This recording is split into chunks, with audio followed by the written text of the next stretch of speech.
channel again. So guys, in this video we will see how to withdraw money from Acbuy.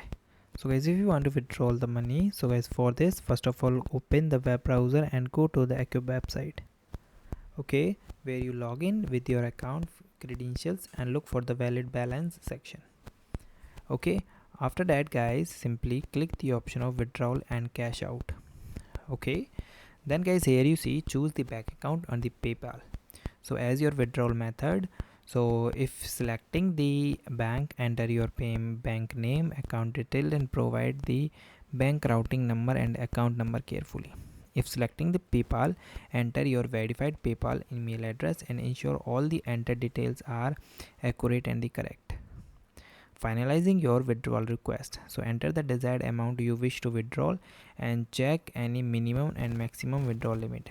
Review all the withdrawal details one final time. Click the confirmation withdrawal or the submit request button and monitor your Acbuy notification for the status update. So this is the way that you can do. And guys, thank you and have a nice day, and guys, subscribe our YouTube channel for the further informations.